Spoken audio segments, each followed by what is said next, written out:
Ramananda Swamiji charitable trust ಅವರು ಹಮ್ಮಿಕೊಂಡಂತಹ ಈ ಕಾರ್ಯಕ್ರಮ ಬಹಳಷ್ಟು ಸೂಕ್ತ ಮತ್ತು ಔಚಿತ್ಯಪೂರ್ಣವಾಗಿದೆ ಅಂದರೆ ತಪ್ಪಾಗಲಿಕ್ಕಿಲ್ಲ. ವೇದಿಕೆಯಲ್ಲಿ ನಮಗೆ ಬಹಳಷ್ಟು ಆತ್ಮೀಯರಾದಂತಹ ಚಿತ್ರಾಪುರ ಮಠಾಧೀಶರಾದಂತಹ ಶ್ರೀ ವಿದ್ಯೇಂದ್ರ ತೀರ್ಥ ಸ್ವಾಮೀಜಿಯವರು ಉಪಸ್ಥಿತರಿದ್ದಾರೆ. ನಮ್ಮವರೇ ಆಗಿ, ನಮ್ಮ ಜಿಲ್ಲೆಯವರೇ ಆಗಿ ಬಹಳಷ್ಟು ನಮ್ಮೊಂದಿಗೆ ಎಲ್ಲ ವಿಷಯದಲ್ಲಿ ಕೂಡ ಮಠದಲ್ಲಿ ಮತ್ತು ನಮ್ಮೊಂದಿಗೆ ಅಭಿಮಾನವನ್ನು ಇರಿಸಿಕೊಂಡಂತಹ ಕೊಂಡೆಯೂರು ಆಶ್ರಮದ ಶ್ರೀ ಯೋಗಾನಂದ ಸರಸ್ವತಿ ಸ್ವಾಮೀಜಿಯವರು ಕೂಡ ಈ ವೇದಿಕೆಯಲ್ಲಿ ಉಪಸ್ಥಿತರಿದ್ದಾರೆ. ಅವರಿಬ್ಬರಿಗೂ ನಮ್ಮ ಆತ್ಮೀಯ ಅಭಿನಂದನೆ ತಿಳಿಸ್ತಾ ಇದ್ದೇವೆ. ಕೆಲವು ದಿನಗಳ ಹಿಂದೆ ಆತ್ಮೀಯರಾದಂತಹ ಶ್ರೀಮಠದ ಅಭಿಮಾನಿಗಳಾದಂತಹ ಶ್ರೀ ಮಾಮೂಲು ಶೆಟ್ಟಿಯವರು ಈ ಕಾರ್ಯಕ್ರಮದ ಕುರಿತು ಬರಬೇಕು ಅನ್ನೋದಾಗಿ ತಿಳಿಸಿದರು. ಆ ನಂತರದಲ್ಲಿ ನಮಗೆ ಆತ್ಮೀಯರಾದಂತಹ ಶ್ರೀಮಂತ ಸುಜನಯ್ಯರವರು ಇದರ ಬಗ್ಗೆ ಆಮಂತ್ರಣವನ್ನು ಕೂಡ ನೀಡಿದರು. ತುಂಬ ಅಭಿಮಾನದಿಂದ ಬಂದು ಈ ಕಾರ್ಯಕ್ರಮದಲ್ಲಿ ಪಾಲ್ಗೊಳ್ತಾ ಇದ್ದೇವೆ. ಈ ಸಂಸ್ಥೆ ಇನ್ನಷ್ಟು ಉಜ್ವಲವಾಗಿ ಮಾಡಲಿ, ಏನು ಶ್ರೀ ರಮಾನಂದ ಸ್ವಾಮೀಜಿಯವರ ಕನಸಿದೆ, ಅವರು ಹುಟ್ಟುಹಾಕಿದಂತಹ ಈ ದೇವಸ್ಥಾನ ಇರ್ಬೋದು, ಈ ಸಂಸ್ಥೆ ಇರ್ಬೋದು, ಮುಂದಿನ ದಿನಗಳಲ್ಲಿ ಇನ್ನಷ್ಟು ಹೆಚ್ಚಿನ ವ್ಯಾಪ್ತಿಯಿಂದ ಬೆಳೆಯುತ್ತಿರುವಂತಹ ಶಕ್ತಿಯನ್ನು ಭಗವಂತ ಕೊಡಲಿ. ಅದಕ್ಕಾಗಿ ಇದರ ಜವಾಬ್ದಾರಿಯನ್ನು ವಹಿಸಿಕೊಂಡಂತಹ ಎಲ್ಲ ಕಾರ್ಯಕ್ರಮದ ಬಂಧುಗಳಿಗೆ ಶ್ರೀದೇವರ ಅನುಗ್ರಹವನ್ನು ಕೂಡ ಈ ಸಂದರ್ಭದಲ್ಲಿ ಕಾಂಕ್ಷಿಸ್ತಾ, ವೇದಿಕೆಯಲ್ಲಿರುವಂತಹ ಎಲ್ಲ ಗಣ್ಯ ಅತಿಥಿಗಳಿಗೆ ಮತ್ತು ಸೇರಿದಂತಹ ಎಲ್ಲ 25ನೇ ಜಯಂತಿ ಉತ್ಸವದಂದು ವಿಶೇಷವಾಗಿ ಹಿಂದೂ ಸಮಾಜ ಯಾವ ನಿಟ್ಟಿನಲ್ಲಿ ಕೆಲಸ ಮಾಡಬೇಕು ಅನ್ನುವಂಥ ಚಿಂತನೆಯನ್ನು ಇಟ್ಟುಕೊಂಡು ಈ ಒಂದು ಸಂಸ್ಥೆ ನಡೀತಾ ಇರುವಂಥದ್ದು ಬಹಳ ಸಂತೋಷದ ವಿಷಯ. ಒಂದು ಸಮಾಜ ಅದು ಸರಿಯಾದ ದಾರಿಯಲ್ಲಿ ಸಾಗಬೇಕು ಅಂತ ಹೇಳಿದರೆ ಅದಕ್ಕೆ ಸಂತರು ಬಹಳ ಅವಶ್ಯಕ. ಹೇಗೆ ಒಂದು ಸರೋವರ ಇದೆ, ಆ ಸರೋವರ ಶುದ್ಧವಾಗಿರಬೇಕು ಅಂತ ಹೇಳಿದ್ರೆ ಅದರಲ್ಲಿ ಒಂದಷ್ಟು ಜಲಚರಗಳಿರಬೇಕು, ಮೀನು, ಆಮೆ ಮುಂತಾದ ಜಲಚರಗಳಿರಬೇಕು. ಇತ್ತು ಅಂತ ಹೇಳಿದ್ರೆ ಆ ನೀರು ಅದು ಕಲುಷಿತವಾದಾಗ ಅದನ್ನು ಆ ಜಲಚರಗಳೇ ತಿಂದು ಅದನ್ನು ಶುದ್ಧ ಮಾಡ್ತಾರೆ. ಹಾಗೆ ಸಮಾಜವು ಶುದ್ಧವಾಗಿರಬೇಕು, ಸರಿಯಾದ ದಾರಿಯಲ್ಲಿ ಸಾಗಬೇಕು ಅಂತ ಹೇಳಿದ್ರೆ ಸಂತರು ಬಹಳ ಪ್ರಮುಖವಾದ ಸ್ಥಾನವನ್ನು ಅದನ್ನು ನಿರ್ವಹಣೆ ಮಾಡುವಂಥವರು. ಅದರಿಂದ ಅಂತಹ ಒಂದು ಸಂತರಾಗಿ ಬದುಕಿದವರು ರಮಾನಂದ ಶ್ರೀಪಾದರು ಅಂತ ಹೇಳಿ ಸ್ವಾಮೀಜಿಯವರು ನಮಗೆ ತಿಳಿದು ಕೇಳಿ ತಿಳಿಯಲ್ಪಟ್ಟಿದ್ದೇವೆ. ಆದ್ದರಿಂದ ಅಂತಹ ಒಂದು ಸ್ವಾಮೀಜಿಯವರ ಏನೆಲ್ಲ ಆಶಯಗಳುಂಟು ಅದು ಈ ಕ್ಷೇತ್ರದಲ್ಲಿ ಮುನ್ನಡಿಬೇಕು, ನಮ್ಮ ಸಮಾಜಕ್ಕೆ ಅದು ದಾರಿದೀಪವಾಗಬೇಕು. ಆ ನಿಟ್ಟಿನಲ್ಲಿ ನಮ್ಮ ಹಿಂದೂ ಸಮಾಜ ಗಟ್ಟಿಯಾಗುವಂತಹ ಒಗ್ಗಟ್ಟಿನಲ್ಲಿ ನಡೆಯುವಂತಹ ಕೆಲಸವೂ ಕೂಡ ನಡಿಬೇಕು. ಅನೇಕ ರೀತಿಯಲ್ಲಿ ನಮ್ಮ ಹಿಂದೂ ಸಮಾಜ ಮೇಲೆ, ನಮ್ಮ ಸಂಸ್ಕೃತಿಯ ಮೇಲೆ ದಾಳಿಗಳು ನಡೀತಾ ಇದೆ. ಅದು ನಾವು ತುಂಬ ಎಚ್ಚೆತ್ತುಕೊಂಡಿದ್ದೇವೆ. ನಮ್ಮ ಸಂಘಟನೆಗಳೆಲ್ಲವೂ ಕೂಡ ಕೆಲಸ ಮಾಡ್ತಾ ಇದೆ. ಆದರೆ ಇನ್ನೂ ಕೂಡ ಎಲ್ಲ ಸಂತರು, ಎಲ್ಲ ಸಂಘಟನೆಗಳು, ಹಿಂದೂ ಸಂಘಟನೆಗಳು ಹಲವಾರು ಇದ್ದಾವೆ. ಎಲ್ಲ ಸಂಘಟನೆಗಳು ಒಟ್ಟಾದಾಗ ಅದು ಇನ್ನೂ ಬಲಿಷ್ಠವಾಗಿ ಆ ಒಂದು ಕೆಲಸವನ್ನು ಮಾಡುವುದಕ್ಕೆ ಸಾಧ್ಯವಾಗ್ತದೆ. ನಾವು ಯಾವುದೇ ಒಂದು ರೀತಿಯಲ್ಲಿ ನಮ್ಮ ಮೇಲೆ ಆರೋಪಗಳು, ದಾಳಿಗಳು ಬಂದರೂ ಕೂಡ ಅದನ್ನು ನಾವು ನಿರ್ವಹಣೆ ಮಾಡುವುದಕ್ಕೆ ಸಾಧ್ಯವಾಗ್ತದೆ. ಈ ನಿಟ್ಟಿನಲ್ಲಿ ಈ ಸಂಸ್ಥೆಯು ಕೂಡ ಇನ್ನು ಮುಂದೆ ವಿಶೇಷವಾಗಿ ಜೀರ್ಣೋದ್ಧಾರವಾದಂತಹ ಒಂದು ಚಿಂತನೆಯನ್ನು ಕೂಡ ಇಲ್ಲಿಯ ಎಲ್ಲ ಸಮಿತಿಯವರು, ಭಕ್ತರು ಕೂಡ ಆಶಯವನ್ನು ಇಟ್ಟುಕೊಂಡಿದ್ದೀರಿ. ಅದಕ್ಕೆ ತಾಯಿ ಮುಖಾಮಠ ದೇವಿಯ ಅನುಗ್ರಹ ಇರಲಿ. ಒಂದು ಹಿಂದೂ ಸಮಾಜಕ್ಕೆ ಪ್ರಮುಖವಾದಂತಹ ಒಂದು ಸ್ಥಾನ ಇದು. ಈ ಮೂಲಕ ಒಂದಷ್ಟು ಚಟುವಟಿಕೆಗಳು, ನಮ್ಮ ಸನಾತನ ಧರ್ಮದ ಚಟುವಟಿಕೆಗಳು ಇಲ್ಲಿ ನಡೆಯುವಂತೆ ಆಗಲಿ ಅಂತ ಹೇಳಿ ಪ್ರಾರ್ಥನೆ ಮಾಡ್ತಾ, ಎಡನೀರು ಶ್ರೀಪಾದರು ಹಾಗೆ ಕೊಂಡೆಯೂರು ಶ್ರೀಪಾದರಿಬ್ಬರು ಕೂಡ ನಮಗೆ ತುಂಬ ಆಪ್ತರು ಕೂಡ. ನಮ್ಮ ಮಠದ ಕಾರ್ಯಕ್ರಮಗಳಿಗೆ ಶ್ರೀಪಾದರು ಬರ್ತಾ ಇರ್ತಾರೆ. ಕೊಂಡೆಯೂರು ಶ್ರೀಪಾದರು ಎಲ್ಲ ರೀತಿಯಲ್ಲಿ ನಮಗೆ ಸಹಕಾರವನ್ನು ನೀಡ್ತಾ ಇರ್ತಾರೆ. ಹೀಗೆ ಅವರು ಕೂಡ ನಮ್ಮ ಸನಾತನ ಧರ್ಮಕ್ಕೆ ಕರ್ನಾಟಕದಲ್ಲಿ ಸ್ವಲ್ಪ ತೊಂದರೆ ಇಲ್ಲ. ಕಾಸರಗೋಡು ಅಂತ ಹೇಳಿದರೆ ಅಲ್ಲಿ ಸರ್ಕಾರವು ವ್ಯತ್ಯಾಸ, ಅಲ್ಲಿರುವ ವ್ಯಕ್ತಿಗಳು ವ್ಯತ್ಯಾಸ, ಬೇರೆ ಧರ್ಮದವರು ಬಲಿಷ್ಠರಾಗಿದ್ದಾರೆ. ಅಲ್ಲಿ ಧರ್ಮವನ್ನು, ನಮ್ಮ ಸಂಸ್ಕೃತಿಯನ್ನು ಆಚರಣೆ ಮಾಡಬೇಕು ಅಂತ ಹೇಳಿದ್ರೆ ಅದಕ್ಕೆ ತುಂಬ ಧೈರ್ಯ ಬೇಕು. ಅಂತಹ ಧೈರ್ಯವಂತರು ಇಬ್ಬರು ಶ್ರೀಗಳವರು. ಅದರಿಂದ ಅವರ ಒಂದು ಸೇವೆ, ಸಮಾಜದ ಸೇವೆ ಅನ್ನುವಂಥದ್ದು ಎಲ್ಲರಿಗೂ ಕೂಡ ಒಂದು ಮಾರ್ಗದರ್ಶನ ನೀಡುವಂಥದ್ದು, ದಾರಿದೀಪವಾದದ್ದು ಅಂತ ಅವರನ್ನು ಅಭಿನಂದಿಸ್ತಾ ಎಲ್ಲ ಇಲ್ಲಿಯ ಸಮಿತಿಯವರನ್ನು ಕೃಷ್ಣದೇವರು ಹಾಗೆ ತಾಯಿ ದುರ್ಗಾದೇವಿ ಅನುಗ್ರಹಿಸಲಿ ಅಂತೇಳಿ ಪ್ರಾರ್ಥನೆ ಮಾಡ್ತೇವೆ. ಕೃಷ್ಣ ಅರ್ಪಣ. 28ನೇ ಜಯಂತಿ ಉತ್ಸವದಲ್ಲಿ ಬಂದು ಸಂದೇಶವನ್ನು ನೀಡಿದಂಥ ಚಿತ್ರಾಪುರ ಮಠಾಧೀಶಂತ ಶ್ರೀ ಶ್ರೀ ವಿದ್ಯೇಂದ್ರ ತೀರ್ಥ ಸ್ವಾಮೀಜಿಯವರಿಗೆ ವಂದನೆಗಳನ್ನು ಸಲ್ಲಿಸುತ್ತಾ, ಶ್ರೀ ಕ್ಷೇತ್ರದ ಜೀರ್ಣೋದ್ಧಾರ ಸಂದರ್ಭದಲ್ಲಿ ನಿಮ್ಮೆಲ್ಲರ ಸಹಕಾರ, ಮಾರ್ಗದರ್ಶನ, ಆಶೀರ್ವಾದ ನಮಗೆ ಅತಿ ಅವಶ್ಯಕ. ಮುಂದೆಯೂ ಕಾಲಕಾಲಕ್ಕೆ ನಿಮ್ಮ ಸಹಾಯ ಸಹಕಾರ ಶ್ರೀ ಕ್ಷೇತ್ರಕ್ಕೆ ದೊರೆಯುವಂತಾಗಲಿ ಎಂದು ಆಶಿಸುತ್ತಾ ಮತ್ತೊಮ್ಮೆ ಅಭಿನಂದನೆಗಳನ್ನು ಸಲ್ಲಿಸುತ್ತಿದ್ದೇವೆ. ಬೇರೆ ಕಾರ್ಯ ನಿಮಿತ್ತ ಯಡ್ನೀರು ಮಠಾಧೀಶರಾದಂಥ ಶ್ರೀ ಶ್ರೀ ಸಚ್ಚಿದಾನಂದ ಭಾರತಿ ಸ್ವಾಮೀಜಿಯವರು ನಿರ್ಗಮಿಸುತ್ತಿದ್ದಾರೆ. ಅದೇ ರೀತಿ ಚಿತ್ರಾಪುರ ಮಠಾಧೀಶರು अस्माकम् आचार्याणि च भारती देवो नारायणश्रीशः देवी मङ्गलदेवता भवति यदनुभावात् एडमुकोऽपि वाग्मी जडमतिरपि जन्तु जायते प्राज्ञमौलिः सकलवचनचेतो देवता भारती सा मम वचस्निग्धां सन्नधिं मनसञ्च सर्वमङ्गलमाङ्गल्ये शिवे सर्वार्थसाधिके शरण्ये त्र्यंबके गौरी नारायणी नमोस्तुते. ಜಗನ್ಮಾತೆಯ ಸನ್ನಿಧಿಯಲ್ಲಿ ಕ್ರಾಂತಿಕಾರಿ ಸಂತನಾಗಿ ಆಧುನಿಕ ಕಾಲಕ್ಕೆ ಅವರ ಸಾಧನೆಯಲ್ಲಿ ಮಾರ್ಗದರ್ಶನ ಮಾಡುವಂತಹ ಅವಧಿ ಈ ಕಾಲಕ್ಕೆ ನಮ್ಮ ಬಗ್ಗೆ ಸ್ವಾಮಿ ವಿವೇಕಾನಂದರಂತೆ ಸಮಾಜದಲ್ಲಿ ಬಹಳಷ್ಟು ದೊಡ್ಡ ಕ್ರಾಂತಿಯನ್ನು ಮಾಡಿದವರು. ಕೊಲ್ಯ ಶ್ರೀಗಳು ಆ ಸಮಯದಲ್ಲಿ ಸಾಮಾನ್ಯ ಜನರ ಮಧ್ಯೆ ಧಾರ್ಮಿಕ ಭಾವನೆ ಹಾಗೆ ಹಿಂದೂಗಳು ನಮಗೆ ಕೇಳೋರಿದ್ದಾರೆ ಎಂಬಂತಹ ಭಾವನೆ ಸಾಮಾನ್ಯರಲ್ಲಿ ಅನ್ನಿಸಿದರೆ ಅದು ಕೊಲ್ಯ ಶ್ರೀಗಳ ಆ ಒಂದು ಕ್ರಾಂತಿಕಾರಿ ಹೆಜ್ಜೆಯ ದೊಡ್ಡ ಸಾಧನೆಯ ಕಾಲವಾಗಿತ್ತು. ಶ್ರೀಗಳವರ ಸಾಮಾನ್ಯರ ಮೇಲಿದ್ದ ಪ್ರೀತಿ ಮತ್ತು ಹಿಂದೂ ಸಮಾಜದ ಮೇಲಿರುವಂತಹ ಕಳಕಳಿ, ಹಿಂದೂಗಳನ್ನು ಸಂಘಟಿತರಾಗಿರಬೇಕು ಎಂಬಂತಹ ಪ್ರೇರಣೆ, ಸ್ಫೂರ್ತಿ ತುಂಬಂತಹವರ ದಾರಿ ಎಲ್ಲರಿಗೂ ಅನುಕರಣೀಯ. ಇವತ್ತು ಗುರುಗಳ ಒಂದು ಶೂನ್ಯತೆ ನಮಗೆ ಸಮಾಜಕ್ಕೆ ಕಾಡ್ತಾ ಇದೆ. ಶ್ರೀಗಳವರ ಸಮಾಜದಲ್ಲಿ ಸಮಾಜಮುಖಿ ಚಿಂತನೆಯ ನಿರಂತರ ಓಡಾಟ ಈಗಲೇ ಚಿತ್ರಾಪುರ ಮಠಾಧೀಶರು ಹೇಳಿದಂತೆ ತಟಾಕದಲ್ಲಿದ್ದ ಮೀನಿನಂತೆ ಜಲವನ್ನೆಲ್ಲ ಸಂಚರಿಸ್ತಾ ಅದರಲ್ಲಿರುವ ಕ್ರಿಮಿಕೀಟಗಳನ್ನೆಲ್ಲ ತಿಂದು ಶುದ್ಧ ಮಾಡಿದಂತೆ ಆ ಜಲವನ್ನು ಶುದ್ಧಗೊಂಡಂತಹ ಜಲದಲ್ಲಿ ಅದೇ ಮೀನು ಸುರಕ್ಷಿತವಾಗಿ ಬಾಳುವಂತೆ ಈ ಸಂತರು ಅಂದರೆ ಸಮಾಜವೆಂಬ ತಟಾಕದಲ್ಲಿ ಸಂತರು ಮೀನಿನಂತೆ ಸಂಚರಿಸ್ತಿರಬೇಕು. ಶುದ್ಧೀಕರಣಗೊಂಡಂತಹ ಸಮಾಜದಲ್ಲಿ ಸಂತನು ಸುರಕ್ಷಿತವಾಗಿರಬೇಕು ಅಂತ. ಇವಾಗ ನಾವು ನಮ್ಮ ಈ ಸಮಾಜದಲ್ಲಿ ಇಂತಹ ಮಾರ್ಗದರ್ಶಿ ಸಂತರ ದಾರಿಯನ್ನು ಹಿಡಿದು ಮುಂದೆ ಹೋಗಬೇಕಾಗಿದೆ. ಹಿಂದೂ ಸಮಾಜಕ್ಕೆ 10 ದಿಕ್ಕುಗಳಿಂದಲೂ ಸವಾಲು ಇದೆ. ಇಂತಹ ಸಂದರ್ಭದಲ್ಲಿ ಪ್ರತಿಯೊಬ್ಬ ಹಿಂದೂ ನಾವು ನಮ್ಮ ಸಮಾಜವನ್ನು ಜಾಗೃತಿ ಮಾಡುವ ನಿಟ್ಟಿನಲ್ಲಿ ಶ್ರಮ ಪಡಬೇಕು. ನಮ್ಮ ಮನೆಯಲ್ಲಿರುವಂತಹ ಮಕ್ಕಳಿಗೆ ಯೋಗ್ಯ ಸಂಸ್ಕಾರವನ್ನು ಕೊಡಬೇಕು. ನಮ್ಮ ಸಂಸ್ಕೃತಿಯ ವಿಶೇಷತೆಯನ್ನು ತಿಳಿಸಬೇಕು. ಸ್ವಾಭಿಮಾನ ಜಾಗೃತಿ ಮಾಡಬೇಕು. ಹಿಂದೂ ಎಂಬ ಭಾವನೆಯಿಂದ ಅವರು ಮುಂದೆ ಮುಂದೆ ಬರಬೇಕು. ಜಗತ್ತಿನಲ್ಲಿ ಹಿಂದೂ ಸಮಾಜ ಇಷ್ಟೊಂದು ಕ್ರಾಂತಿಯನ್ನು ಮಾಡಿದೆ. ಇಲ್ಲಿನ ಪುರಾತನ ಋಷಿ ಮುನಿಗಳ ಕೊಡುಗೆ ಜಗತ್ತಿನ ಕ್ಷೇಮಕ್ಕಾಗಿ, ಶಾಂತಿಗಾಗಿ ಆಗಿತ್ತು. ಅಂತಹ ಇಡೀ ಜಗತ್ತಿನ ಕಲ್ಯಾಣವನ್ನು ಬಯಸುವಂತಹ ಒಂದು ಧರ್ಮಕ್ಕೆ ಸಂಕಟ ಬರುವುದಂದರೆ ಇಡೀ ಜಗತ್ತಿಗೆ ಸಂಕಟ ಬಂದಂತೆ. ಹಾಗಾಗಿ ಇಂತಹ ಸಂಸ್ಕೃತಿಯ ರಕ್ಷಣೆಯನ್ನು ಮಾಡುವ, ಇಂತಹ ಸಂಸ್ಕೃತಿಯ ಅಸ್ತಿತ್ವವನ್ನು ಬಲಿಷ್ಠಗೊಳಿಸುವ ಅವಶ್ಯಕತೆ ನಮಗೆಲ್ಲರಿಗೂ ಇದೆ.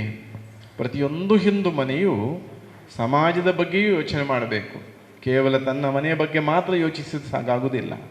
ಇವತ್ತಿನ ಆಧುನಿಕ ಕಾಲಘಟ್ಟದಲ್ಲಿ ಮಕ್ಕಳು ಡಾಕ್ಟ್ರೋ ಇಂಜಿನಿಯರೋ ಆಗ್ತಾರೆ. ಆದರೆ ಅವರು ನಿಜವಾದ ಹಿಂದೂ ಆಗದಿದ್ದರೆ ಏನಾಗುತ್ತದೆ ಎಂಬುದಕ್ಕೆ ಸಮಾಜದಲ್ಲಿ ಅನೇಕ ದೃಷ್ಟಾಂತಗಳಿದೆ. ಇಡೀ ಸಮಾಜವನ್ನು ಜಾಗೃತಿಗೊಳಿಸಿ ಯೋಗ್ಯ ಶಿಷ್ಯರನ್ನು ತಯಾರು ಮಾಡಿ ಸಮಾಜವನ್ನು ಕಟ್ಟುವ ಅವಶ್ಯಕತೆ ಇದೆ. ಬಿಲ್ಲು ಮತ್ತು ಬಾಣ ಹೇಗೋ ಒಂದಕ್ಕೊಂದು ಸಂಬಂಧ ಹೊಂದಿರ್ತದೋ ಅದೇ ರೀತಿಯಲ್ಲಿ ಗುರುಗಳು ಮತ್ತು ಶಿಷ್ಯರು ಅಂದರೆ ಬಿಲ್ಲಿಲ್ಲದೆ ಬಾಣದ ಪ್ರಯೋಜನ ಎಷ್ಟಿರ್ತದೆ?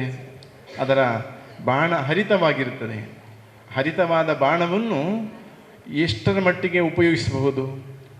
ಅದಕ್ಕೆ ಪ್ರತಿಕೂಲವಾದಂತಹ ಒಂದು ಸನ್ನಿವೇಶವನ್ನು ಎದುರಿಸಲಿಕ್ಕೆ ಬಾಣದಿಂದ ಸಾಧ್ಯ. ಆದರೆ ಬಿಲ್ಲಿಂದ ಹೊರಟ ಬಾಣದ ಹಾಗೆ ನೇರ ಕೈಯಲ್ಲಿದ್ದ ಬಾಣದಿಂದ ಉಪಯೋಗವಾಗುವುದಿಲ್ಲ. ಹಾಗೆ ಇಲ್ಲಿ ಕೊಲ್ಲೆ ಸ್ವಾಮಿಗಳು ಹೇಗಿದ್ದರು ಅಂದರೆ ಒಂದು ಬಿಲ್ಲಿನ ಹಾಗೆ ಇದ್ದರು. ಅವರು ಬಿಲ್ಲು ಮಾತ್ರ ಅಲ್ಲ, ಅವರು ಬಾಣವೂ ಆಗಿದ್ದರು. ಯಾಕೆಂದರೆ ಬಿಲ್ಲು ಕೈಯಲ್ಲೇ ಇರ್ತದೆ, ಬಾಣ ಮಾತ್ರ ದೂರದ ಗುರಿಯನ್ನು ಸೇರುವುದು. ಇದು ಸ್ವಾಮೀಜಿ ಹಾಗಲ್ಲ, ಬಿಲ್ಲು ತಾನಾಗಿ ಬಾಣವನ್ನು ಶಿಷ್ಯರ ಮೂಲಕ ಸಮಾಜವನ್ನು ಕಟ್ಟಿ ಬೆಳೆಸುವ ಕೆಲಸವನ್ನು ಮಾಡುವಂತಹ ಬಾಣಗಳನ್ನು ಕಳಿಸಿ ಬಾಣದ ಹಿಂದೆ ಬಿಲ್ಲು ಹೋಗ್ತಿತ್ತು, ಅಲ್ಲಿಂದಲೂ ಮತ್ತು ಬಾಣ ಪ್ರಯೋಗ ಮಾಡುವ ಅಂದರೆ ಸಮಾಜದ ತಳಮಟ್ಟದವರೆಗೆ ಅವರು ಇಳಿದು ಕೆಲಸ ಮಾಡಿದ್ದಾರೆ. ಆ ಕಾಲದಲ್ಲಿ ಸ್ವಾಮಿಗಳೊಬ್ಬರು ಸಾಮಾನ್ಯರ ಕೈಗೆ ಮಂತ್ರಾಕ್ಷತೆ ಇಡುವುದೆಂದು ತೋರಿಸಿಕೊಟ್ಟಂಥದ್ದು ಕೊಲ್ಯ ಶ್ರೀಗಳು. ಅವರ ನಿರಂತರ ಸಾಧನೆ ತಪಸ್ಸಿನಿಂದ ದೇಹವನ್ನು ದಂಡಿಸಿ ಸಮಾಜಕ್ಕೆ ಬೆಳಕನ್ನು ಕೊಟ್ಟವರು, ತನ್ನ ಸ್ವಂತಕ್ಕೆ ಎಲ್ಲವನ್ನು ಬಿಟ್ಟು ಹೋದವರು ನೋಡಿ. ಅಂತಹ ಸ್ವಾಮಿಗಳ ಈ ಸನ್ನಿಧಾನ ಇವತ್ತಿಗೂ ನೋಡಿ ಬೆಳಕನ್ನು ಕೊಡ್ತಾ ಇದೆ. ಒಂದು ಸುಸೂತ್ರವಾದ ವ್ಯವಸ್ಥೆಯಲ್ಲಿ ಸಮಾಜಕ್ಕೆ ಸರಿಯಾದ ಮಾರ್ಗದರ್ಶನ ಮಾಡುತ್ತಾ ಸಮಾಜವನ್ನು ಕಟ್ಟಿ ಬೆಳೆಸುವ ಅವರ ಉದ್ದೇಶಕ್ಕೆ ನಾವೆಲ್ಲರೂ ಸಹಕಾರಿಗಳಾಗಬೇಕು. ಏನು ಅವರ ಸಂಕಲ್ಪವಿತ್ತೋ ಅಂತಹ ಸ್ವಸ್ಥ ಸಮಾಜವನ್ನು ಅಸ್ಪೃಶ್ಯತೆ ನಿವಾರಣೆಯ ಮಾಡಿ ಸಮಾಜದಲ್ಲಿ ಸಾಮರಸ್ಯವನ್ನು ಮೂಡುವಂತಹ ಅನೇಕ ಕ್ರಾಂತಿಕಾರಿ ಹಾದಿಗಳನ್ನು ಅವರು ತೋರಿಸಿಕೊಟ್ಟಿದ್ದಾರೆ. ಅದನ್ನೆಲ್ಲ ಅನುಕರಣೀಯ ಎಂದು ತಿಳ್ಕೊಂಡು ನಾವೆಲ್ಲ ಅನುಸರಿಸುತ್ತಾ ಮುಂದಿನ ದಿನಗಳಲ್ಲಿ ಸಮಾಜಕ್ಕೆ ಇನ್ನಷ್ಟು ಹೆಚ್ಚಿನ ಕೊಡುಗೆಯನ್ನು ಕೊಡಿಸುವಂತೆ ಸಂಘಟಿತರಾಗಿ ಈ ಸಾನ್ನಿಧ್ಯವನ್ನು ಬಲಿಷ್ಠಗೊಳಿಸಬೇಕು. ಇವತ್ತು ನಮ್ಮ ಮಾಬಲಶೆಟ್ಟರು ಇದ್ದಾರೆ, ಹಾಗೆ ಈಗ ಪ್ರಸ್ತುತ ಅಧ್ಯಕ್ಷರಾಗಿ ಮಧುಸೂದನಯ್ಯರಿದ್ದಾರೆ, ಹಾಗೆ ವಿಶ್ವ ಹಿಂದೂ ಪರಿಷತ್ನ ಪ್ರಮುಖರೆಲ್ಲ ಸೇರಿಕೊಂಡು ಈ ಸಂಸ್ಥೆಯನ್ನು ಮುನ್ನಡೆಸ್ತಾ ಇದ್ದಾರೆ. ಇನ್ನೂ ಹೆಚ್ಚಿನ ಕೊಡುಗೆ ಅವಶ್ಯಕತೆ ಸಮಾಜಕ್ಕೆ ಇದೆ. ಅಕಸ್ಮಾತ್ ದೊಡ್ಡ ದೊಡ್ಡ ರೋಗ ಬಂದಾಗ ಆಸ್ಪತ್ರೆಯು ದೊಡ್ಡದೇ ಸಿಗಬೇಕು. ಸಣ್ಣ ಸಣ್ಣ ಆಸ್ಪತ್ರೆಯಲ್ಲಿ ಸಿಗುವ ಶುಶ್ರೂಷೆ ಅವರಿಗೆ ಸಾಕಾಗುವುದಿಲ್ಲ. ಹಾಗೆ ಇಡೀ ಹಿಂದೂ ಸಮಾಜಕ್ಕೆ ಬಹಳಷ್ಟು ಸವಾಲುಗಳೆಂಬ ರೋಗ ಬಂದಿರುವಾಗ ಅಲ್ಲಲ್ಲಿ ಇಂತಹ ಕೆಲಸ ಇಷ್ಟೇ ಇದ್ದರೆ ಸಾಕಾಗುವುದಿಲ್ಲ, ಇದು ಬಹಳ ದೊಡ್ಡದಾಗಬೇಕು, ಅತ್ಯಂತ ಶಕ್ತಿಶಾಲಿಯಾಗಿ ಪ್ರಭಾವಿಯಾಗಿ ಸಮಾಜಕ್ಕೆ ಶಕ್ತಿ ತುಂಬುವ ಕೆಲಸ ಆಗಬೇಕು. ಈ ನಿಟ್ಟಿನಲ್ಲಿ ನಾವೆಲ್ಲರೂ ಈ ಸಂಸ್ಥೆಯನ್ನು ಕಟ್ಟಿ ಬೆಳೆಸಿ ಗುರುಗಳ ಏನು ಸಂಕಲ್ಪ ಇತ್ತೋ ಆ ಸಂಕಲ್ಪವನ್ನು ಸಾಕಾರಗೊಳಿಸಬೇಕು ಎಂಬಂತಹ ಅಪೇಕ್ಷೆಯನ್ನು ವ್ಯಕ್ತಪಡಿಸುವುದಲ್ಲದೆ ಇವತ್ತು ವೇದಿಕೆಯಲ್ಲಿ ಹಾಗೆ ಸಭೆಯಲ್ಲಿ ಸೇರಿರುವ ಎಲ್ಲರೂ ಕೊಲ್ಯ ಶ್ರೀಗಳ ಮೇಲೆ ಇದ್ದಂತಹ ಪ್ರೀತಿ ಅಭಿಮಾನದಿಂದ ಬಂದು ಸೇರಿದ್ದೀರಿ. ನಿರಂತರ ನೀವೆಲ್ಲರೂ ಸಂಪರ್ಕ ಇಟ್ಟುಕೊಂಡು ಈ ಸಂಸ್ಥೆಗೆ ಜೀವ ತುಂಬುವ ಶಕ್ತಿ ತುಂಬುವ ಕೆಲಸವನ್ನು ಮಾಡುವವರಾಗಬೇಕು. ಅದಕ್ಕೆ ತಾಯಿ ಮೂಕಾಂಬಿಕೆ ಎಲ್ಲರನ್ನೂ ಹರಸಲಿ ಅಂತ ಪ್ರಾರ್ಥಿಸ್ತಾ ಕೃಷ್ಣ ಅರ್ಪಣಮಸ್ತು. ಅವರ ದಿವ್ಯ ಹಸ್ತದಿಂದ ಶಶಿಕಲಾ ಇವರಿಗೆ ಮನೆ ನಿರ್ಮಾಣಕ್ಕಾಗಿ ಒಂದು ಸಹಾಯಧನವನ್ನು ಕೊಡುವಂಥ ಒಂದು ಕಾರ್ಯ ಈ ವೇದಿಕೆಯಲ್ಲಿ ನಡೆಯಲಿಕ್ಕಿದೆ. ದಯವಿಟ್ಟು ಶಶಿಕಲಾ ಅವರು ವೇದಿಕೆಗೆ ಬಂದು ಮಧುಸೂದನ್ ಆಯರ್ ಮೂಲಕ ನೀಡುವಂಥ ಈ ಒಂದು ಸಹಾಯಧನ ಹಾಗೂ ಕೊಂಡೆಯೂರು ಶ್ರೀಗಳ ದಿವ್ಯ ಹಸ್ತದಿಂದ ಸ್ವೀಕರಿಸಿ ಮನೆಯನ್ನು ಪೂರ್ಣಗೊಳಿಸಿ ಮುಂದಿನ ದಿನಗಳಲ್ಲಿ ಅವರು ಆ ಮನೆಯಲ್ಲಿ ಜೀವಿಸುವಂತೆ ಆಗಬೇಕು. ಅವರ ಮಕ್ಕಳು ಮುಂದಿನ ಒಳ್ಳೆಯ ವಿದ್ಯಾಭ್ಯಾಸವನ್ನು ಪಡೆದು ಸಮಾಜಕ್ಕೆ ಆಸ್ತಿವಂತರಾಗಬೇಕು ಅಂತ ಹಾರೈಸುತ್ತಾ ಸ್ವಾಮೀಜಿಗಳ ದಿವ್ಯ ಹಸ್ತದಿಂದ ಶ್ರೀಮತಿ ಶಶಿಕಲಾ ಅವರಿಗೆ ಮನೆ ನಿರ್ಮಾಣಕ್ಕಾಗಿ ಸ್ವಾಮೀಜಿಯವರ 75ನೇ ವರ್ಷದ ಜನ್ಮ ಜಯಂತಿ ಅಂಗವಾಗಿ ಅವರಿಗೆ ಕೊಡಮಾಡುವಂಥ ಒಂದು ಮೊತ್ತ.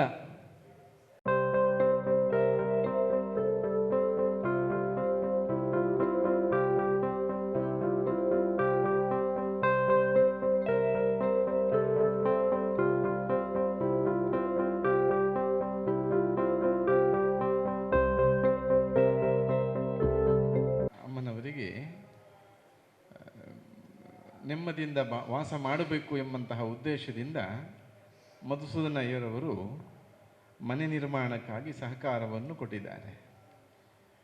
ನಾವು ಮನೆ ಕಟ್ಟುವಾಗ ವ್ಯವಸ್ಥಿತವಾದ ಮನೆ ಇರಬೇಕು, ಸೌಕರ್ಯಗಳಿರಬೇಕು ಅಂತ ಯೋಚನೆ ಮಾಡುವುದು ತಪ್ಪಲ್ಲ. ಆದರೆ ನಮ್ಮ ಸಮಾಜದಲ್ಲಿ ಕನಿಷ್ಠ ಸೌಕರ್ಯವೂ ಇಲ್ಲದೆ ಬಾಳುವವರಿಗೆ ನಾವು ಸಹಕಾರವನ್ನು ಮಾಡುವುದು ಅದು ದೊಡ್ಡ ಕರ್ತವ್ಯ ಎಂಬಂತಹ ಭಾವನೆ ಇಟ್ಟುಕೊಂಡು ಮಧುಸೂದನಯ್ಯರವರು ಇವತ್ತು ಒಳ್ಳೆಯ ಒಂದು ಕೊಡುಗೆಯನ್ನು ಕೊಟ್ಟಿದ್ದಾರೆ. ಕೊಲ್ಲಿಯ ಶ್ರೀಗಳವರ ದಿವ್ಯಾತ್ಮ ಇಂತಹ ಕಾರ್ಯಗಳಿಗೆ ಬಹಳ ತುಡಿತವಿದ್ದವರು. ಹಾಗಾಗಿ ಅವರ 75ನೆಯ ವರ್ಷದ ಈ ಸ್ಮರಣೀಯ ಕಾರ್ಯಕ್ರಮದಲ್ಲಿ ಇಂತಹ ಸೇವೆ ಮಾಡಿರುವಂಥದ್ದು ಶ್ರೀಗಳ ಪೂರ್ಣ ಕಟಾಕ್ಷಕ್ಕೂ ಪಾತ್ರರಾಗ್ತೀರಿ ಎಂಬಂತಹ ಅಭಿಪ್ರಾಯವನ್ನು ವ್ಯಕ್ತಪಡಿಸುತ್ತಾ ಅವರ ಮನೆ ಶೀಘ್ರದಲ್ಲಿ ಪೂರ್ಣವಾಗಲಿ, ನೆಮ್ಮದಿಯಲ್ಲಿ ಆ ಮನೆಯಲ್ಲಿ ಸಂತೋಷದಲ್ಲಿ ಬಾಳುವಂತಹ ಯೋಗ ಭಾಗ್ಯವನ್ನು ಇಲ್ಲಿನ ತಾಯಿ ಮೂಕಾಂಬಿಕೆ ಅನುಗ್ರಹಿಸಲಿ. ಹಾಗೆ ಇಂತಹ ಕೊಡುಗೆಯನ್ನು ಕೊಟ್ಟಂತಹ ಮಧುಸೂದನಯ್ಯರ ಕುಟುಂಬಕ್ಕೆ ಮೂಕಾಂಬಿಕೆ ಶ್ರೇಯಸ್ಸನ್ನು ಮಾಡಲಿ. ಇಂತಹ ಸತ್ಕಾರ್ಯ ಮಾಡುವ ಭಾಗ್ಯ ಇನ್ನಷ್ಟು ಒದಗಿ ಬರಲಿ, ಎಲ್ಲರಿಗೂ ಶ್ರೇಯಸ್ಸಾಗಲಿ ಅಂತ ಈ ಮೂಲಕ ನಾವು ದೇವರಲ್ಲಿ ಪ್ರಾರ್ಥಿಸ್ತೇವೆ. ಮೂಕಾಂಬಿಕೆ ಕೊಂಡೇವರ ಶ್ರೀಗಳಿಗೆ ಮತ್ತೊಮ್ಮೆ ಧನ್ಯವಾದವನ್ನು ಅರ್ಪಿಸಿದ, ಅದೇ ರೀತಿ ಮನೆ ನಿರ್ಮಾಣಕ್ಕಾಗಿ ಸಹಾಯಧನ ನೀಡಿದಂಥ ನಮ್ಮ ಅಧ್ಯಕ್ಷರಾದಂಥ ಶ್ರೀಯುತ ಮಧುಸೂದನ್ ಆಯರ್ ಅವರಿಗೂ ಅಭಿನಂದನೆಗಳು ಸಲ್ಲಿಸುತ್ತಾ, ಸ್ವೀಕಾರ ಮಾಡಿದಂಥ ಶಶಿಕಲಾ ಇವರಿಗೂ ಕೂಡ ಮುಂದಿನ ದಿನದಲ್ಲಿ ಒಳ್ಳೆಯದಾಗಲಿ, ಆ ಮನೆ ನಂದಗೋಕುಲವಾಗಲಿ ಅಂತೇಳಿ ಹಾರೈಸುತ್ತಾ, ಇದೀಗ ಮಾತೆಯರ ದಿನಾಚರಣೆ ಅಂಗವಾಗಿ ನಮ್ಮ ಕ್ಷೇತ್ರದಲ್ಲಿ ಹಲವಾರು ವರ್ಷಗಳಿಂದ ಸೇವೆ ಸಲ್ಲಿಸುತ್ತಿರುವಂಥ 3 ಮಂದಿ ಮಹಿಳೆಯರಿಗೆ ಸನ್ಮಾನ ಸಮಾರಂಭವನ್ನು ಇಟ್ಕೊಂಡಿದ್ದೇವೆ. ದಯವಿಟ್ಟು ಆ 3 ಮಂದಿ ಮಾತೆಯರು ವೇದಿಕೆಗೆ ಬರಬೇಕಾಗಿ ವಿನಂತಿ ಮಾಡ್ತಿದ್ದೇನೆ. ಶ್ರೀಮತಿ ವಿಲಾಸಿನಿ ಶೆಟ್ಟಿ, ಶ್ರೀಮತಿ ವತ್ಸಲ ಮೋಹನಪ್ಪ ಸಂಕುಳಿಗೆ, ಶ್ರೀಮತಿ ಲೀಲಾವತಿ ಕೃಷ್ಣ ಎಯ್ಯಾಡಿ ಇವರು ವೇದಿಕೆಗೆ ಬರಬೇಕಾಗಿ ವಿನಂತಿ ಮಾಡ್ತಿದ್ದೇನೆ. ಅವರ ಒಂದು ಪರಿಚಯ ಪತ್ರವನ್ನು ಶ್ರೀಮತಿ ರಾಜೀವ್ ಶೆಟ್ಟಿ, ಅದೇ ರೀತಿ ಶ್ರೀಮತಿ ತುಳಸಿ, ಅದೇ ರೀತಿ ಶ್ರೀಮತಿ ಮೀರಾ ಇವರು ಕ್ರಮವಾಗಿ ನೀಡಬೇಕಾಗಿ ವಿನಂತಿ ಮಾಡ್ತಿದ್ದೇನೆ. 3 ಮಂದಿ ಕೂಡ ವೇದಿಕೆಗೆ ಬರಬೇಕು.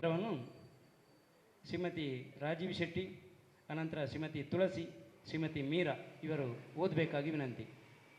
ವೇದಿಕೆಯಲ್ಲಿರ್ತಕ್ಕಂಥ ಗಣ್ಯರು ಅವರಿಗೆ ಅಭಿನಂದನೆಯನ್ನು ಮಾಡಬೇಕಾಗಿ, ಸನ್ಮಾನವನ್ನು ಮಾಡಬೇಕಾಗಿ ವಿನಂತಿ. ಅದೇ ರೀತಿ ವೇದಿಕೆಯಲ್ಲಿ ಇರತಕ್ಕಂಥ ಸ್ವಾಮೀಜಿ ಸಹಿತ ಎಲ್ಲ ಅತಿಥಿಗಳು ಮುಂದೆ ಬಂದು ಅವರಿಗೆ ಅಭಿನಂದನೆ ಮಾಡಬೇಕಾಗಿ ವಿನಂತಿ ಮಾಡ್ತಿದ್ದೇನೆ. ಶ್ರೀ ದೇವಿ ಮೂಕಾಂಬಿಕಾ ದೇವಸ್ಥಾನ, ಶ್ರೀ ದೇವಿ ಮೂಕಾಂಬಿಕಾ ದೇವಸ್ಥಾನ Jagadguru Shri Shri Shri Ramananda Swamiji Mahasamsthanam charitable trust registration, Shri Kolya Math, Kolya Someshwara, Mangaluru, Dakshina Kannada 575022. Shrimati Leelavathi Krishna ಎಯ್ಯಾಡಿ ಅವರಿಗೆ ಗೌರವಪೂರ್ವಕವಾಗಿ ಅರ್ಪಿಸುವ ಸನ್ಮಾನ ಪತ್ರ. ಗೌರವಾನ್ವಿತರೆ, ದಕ್ಷಿಣ ಕನ್ನಡ ಜಿಲ್ಲೆಯ ಎಯ್ಯಾಡಿಯಲ್ಲಿ ನೆಲೆಸಿರುವ ತಾವು ಶ್ರೀ ಕೆ ಕೃಷ್ಣಮಣಿಯಾನಿ ಹಾಗೂ ಶ್ರೀಮತಿ ಗೋಪಿಯವರ ಸುಪುತ್ರಿಯಾಗಿರುವಿರಿ. ಮಂಗಳೂರು ವಿಶ್ವವಿದ್ಯಾನಿಲಯದ ಪದವಿ ಪಡೆದಿರುವ ತಾವು ಶಿಕ್ಷಕರ ಸಹಕಾರಿ ಸಂಘ ಮಂಗಳೂರು ಇಲ್ಲಿ ಉದ್ಯೋಗವನ್ನು ಪಡೆದಿರುತ್ತೀರಿ. ಅನಾಥಾಶ್ರಮ, ವೃದ್ಧಾಶ್ರಮಗಳಿಗೆ ಅನ್ನದಾನ, ಬಡ ಮಕ್ಕಳಿಗೆ ಪುಸ್ತಕ ವಿತರಣೆ ತಮ್ಮ ಸ್ವಂತ ಖರ್ಚಿನಲ್ಲಿ ಮಾಡುವ ಮೂಲಕ ಸಮಾಜ ಸೇವೆಯಲ್ಲಿ ತೊಡಗಿಸಿರುತ್ತೀರಿ. ಪತಂಜಲಿ ಯೋಗ ಸಮಿತಿ ಮೂಲಕ ಯೋಗ ಶಿಕ್ಷಕರಾಗಿ, ಶ್ರೀ ಕ್ಷೇತ್ರದ ಪರಮ ಭಕ್ತರಾಗಿ, ಮಡಿಲು ಸಂಸ್ಥೆಯ ಸದಸ್ಯರಾಗಿ ಸಮಾಜಮುಖಿ ಕಾರ್ಯದಲ್ಲಿ ತೊಡಗಿರುವ ತಮಗೆ ಶ್ರೀದೇವಿ ಮೂಕಾಂಬಿಕೆಯ ಅನುಗ್ರಹ ಆಶೀರ್ವಾದ ಸದಾ ಇರಲಿ ಎಂದು ಆಶಿಸುತ್ತಾ ಈ ಸನ್ಮಾನ ಪತ್ರ ಸಮರ್ಪಿಸುತ್ತಿದ್ದೇವೆ.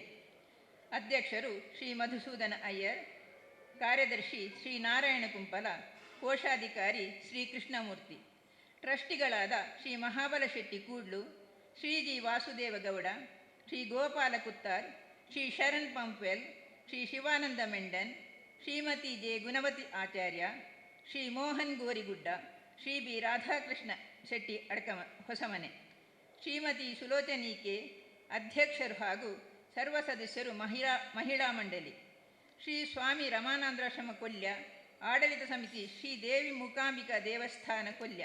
ದಿನಾಂಕ 9/12/2024. ಸ್ಥಳ ಶ್ರೀ ಕೊಲ್ಯಮಠ. ಧನ್ಯವಾದಗಳು.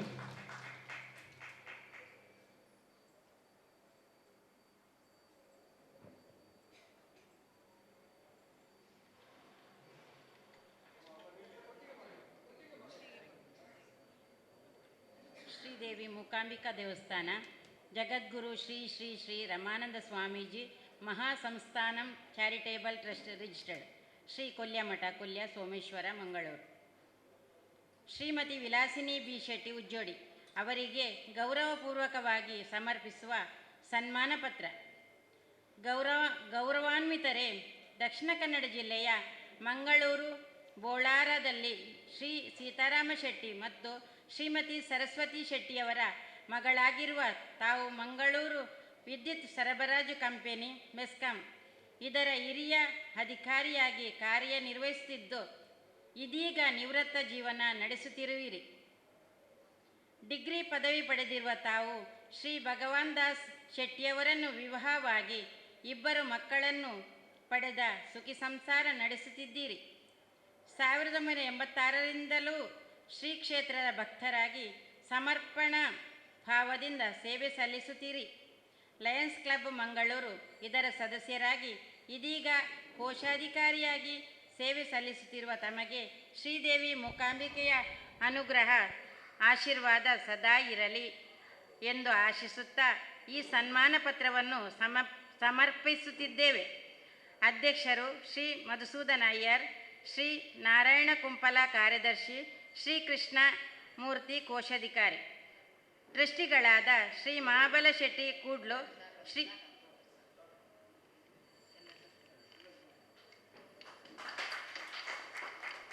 ಶ್ರೀದೇವಿ ಮೂಕಾಂಬಿಕಾ ದೇವಸ್ಥಾನ, Jagadguru Shri Shri Shri Ramananda Swamiji Mahasamsthanam charitable trust registered, Shri Kolyamath, Kolya, Someshwara, Mangaluru, Dakshina Kannada 575022. Shrimati Vatsala Monappa ಸಂಕೊಳಿಗೆ ಅವರಿಗೆ ಗೌರವಪೂರ್ವಕವಾಗಿ ಅರ್ಪಿಸುವ ಸನ್ಮಾನ ಪತ್ರ. ಗೌರವಾನ್ವಿತರೇ, ದಕ್ಷಿಣ ಕನ್ನಡ ಜಿಲ್ಲೆಯ ಮುಂಡ್ಕೂರಿನಲ್ಲಿ ಶ್ರೀ ವಾಸು ಹಾಗೂ ಶ್ರೀಮತಿ ಕಮಲಾ ದಂಪತಿಯ ಸುಪುತ್ರಿಯಾಗಿ 1950ರಲ್ಲಿ ಜನಿಸಿದರು.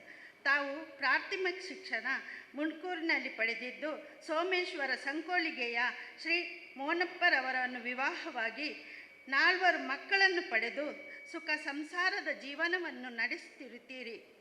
ಶ್ರೀದೇವಿ ಮೂಕಾಂಬಿಕೆಯ ಸನ್ನಿಧಿಯಲ್ಲಿ ತಮ್ಮ ಕೈಲಾದ ಸೇವೆಯನ್ನು ಸಲ್ಲಿಸುತ್ತಿರುವ ತಮಗೆ ಶ್ರೀದೇವಿ ಮೂಕಾಂಬಿಕೆಯ ಅನುಗ್ರಹ ಆಶೀರ್ವಾದ ಸದಾ ಇರಲಿ ಎಂದು ಆಶಿಸುತ್ತಾ ಈ ಸನ್ಮಾನ ಪತ್ರವನ್ನು ಸಮರ್ಪಿಸುತ್ತಿದ್ದೇವೆ. ಶ್ರೀ ಮಧುಸೂದನ ಅಯ್ಯರ್ ಅಧ್ಯಕ್ಷರು, ಶ್ರೀ ನಾರಾಯಣ ಕುಂಪಲ ಕಾರ್ಯದರ್ಶಿ, ಶ್ರೀ ಕೃಷ್ಣಮೂರ್ತಿ ಕೋಶಾಧಿಕಾರಿ. ಶ್ರೇಷ್ಠಿಗಳಾದ ಶ್ರೀಮತಿ ರಾಜೀವ್ ಶೆಟ್ಟಿ, ಶ್ರೀಮತಿ ತುಳಸಿ, ಶ್ರೀಮತಿ ಮೀರಾ ಇವರಿಗೆ ಧನ್ಯವಾದಗಳು ಸಲ್ಲಿಸ್ತಾ, ಇದೀಗ ವೇದಿಕೆಯಲ್ಲಿರ್ತಕ್ಕಂಥ ಅತಿಥಿಗಳಿಂದ 3 ಮಂದಿ ಕೂಡ ಹಾರ, ಶಾಲು,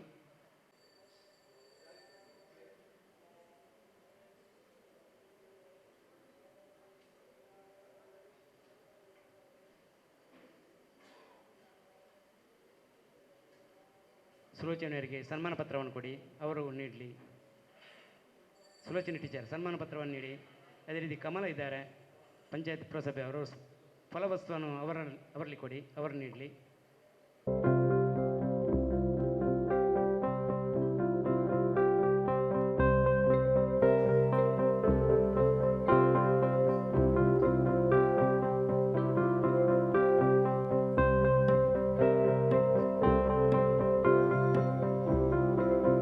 ಶ್ರೀಧರನ ಸನ್ಮಾನ ಪತ್ರ ನೀಡಿ.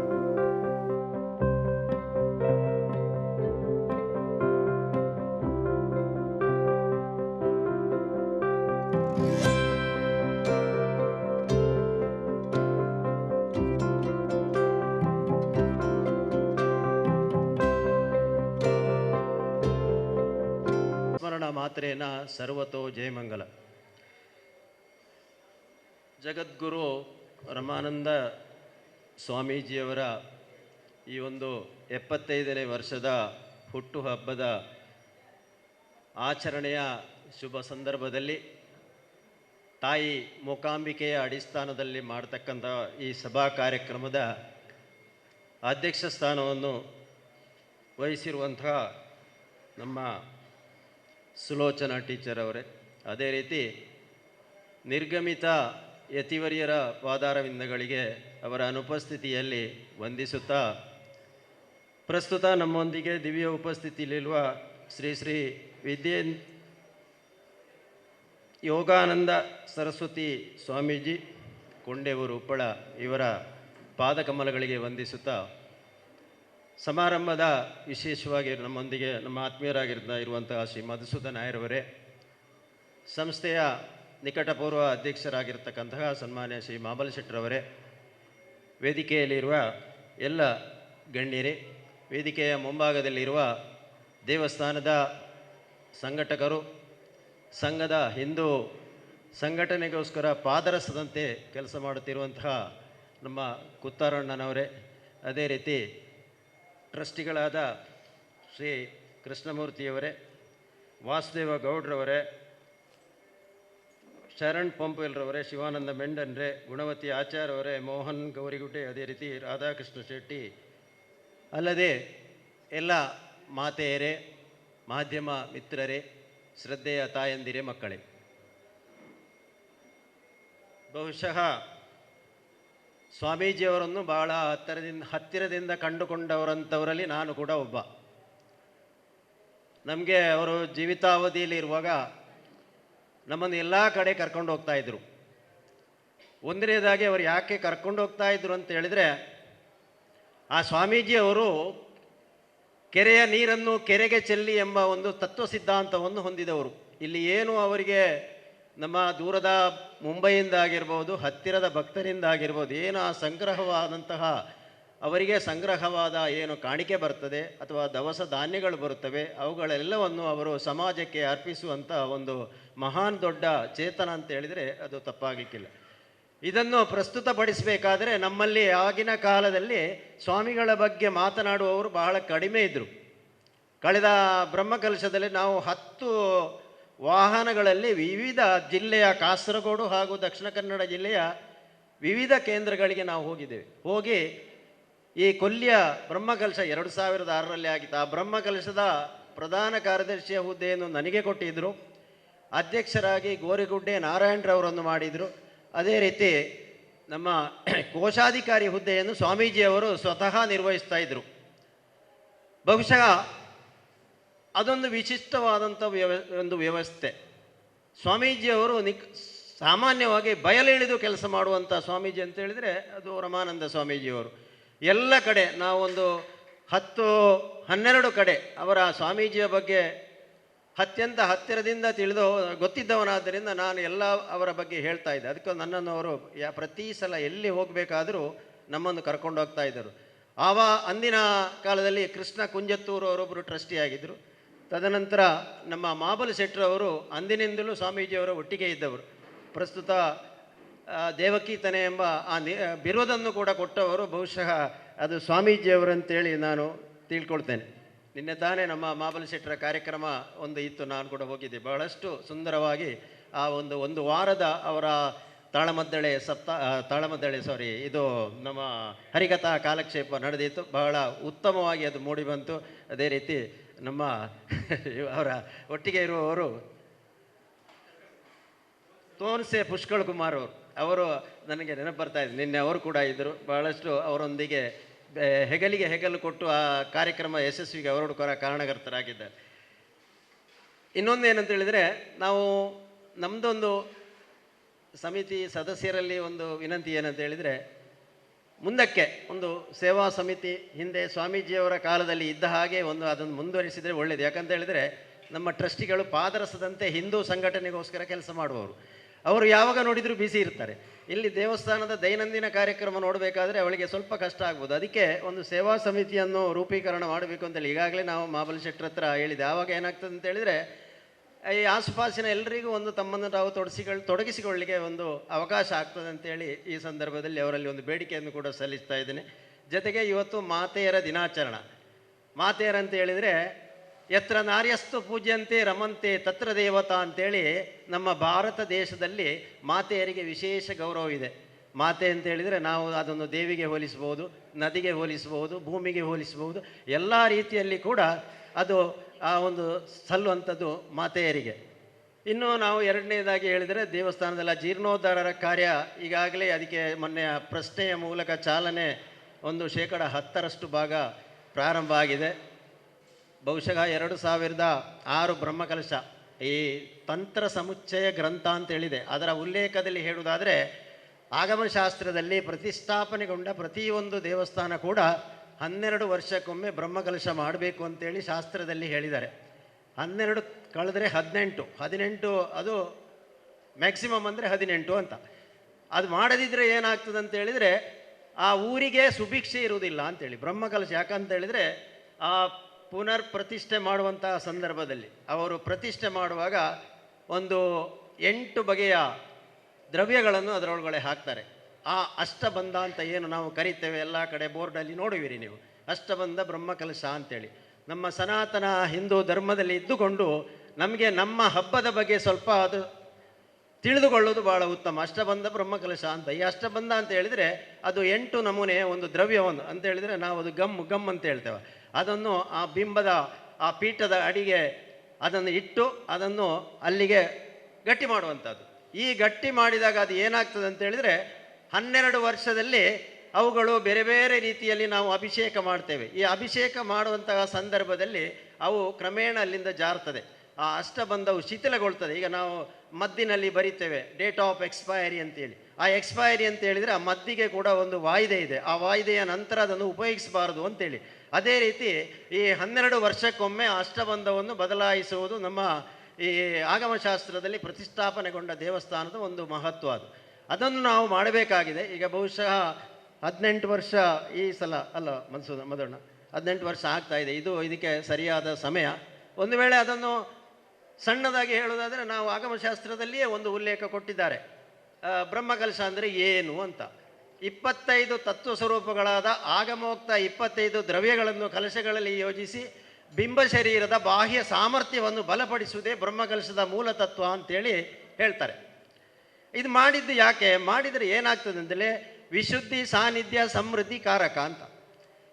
ಏನು ಅದರಲ್ಲಿ ಆ ಪರಿಸರಕ್ಕೆ ಏನೇ ಒಂದು ಹಾನಿಯಾದರೂ ಕೂಡ ಆ ತಂತ್ರಿವರಿಯರು ಆ ಅಭಿಷೇಕದ ಮಾಡುವುದರ ಮೂಲಕ 1008 ಸಹಸ್ರ ಕಲಶ ಮಾಡುವುದರಿಂದ ಸಾನ್ನಿಧ್ಯವು ಪುನಃ ಬಂದಲ್ಲಿ ನಿಂತುಕೊಂಡು ಆ ಸಾನ್ನಿಧ್ಯ ವೃದ್ಧಿ ಆಗ್ತದೆ.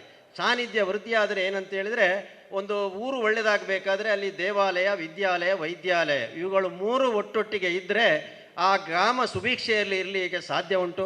ಇಲ್ಲದೇ ಇದ್ದರೆ ಅಲ್ಲಿ ಹತ್ತಿರದ ನಾವು ಒಂದು ಹೆಸರು ಬೇಡ, ಕೇರಳದಲ್ಲಿ ಇತ್ತೀಚೆಗೆ ಒಂದು ದೇವಸ್ಥಾನದಲ್ಲಿ ಹಾಗೆ ಆಯಿತು. ಅವರು 80 ವರ್ಷದಿಂದ ಅಲ್ಲಿ ಅಷ್ಟಬಂಧವೂ ಆಗಲಿಲ್ಲ, ಬ್ರಹ್ಮಕಲಶವೂ ಆಗಲಿಲ್ಲ.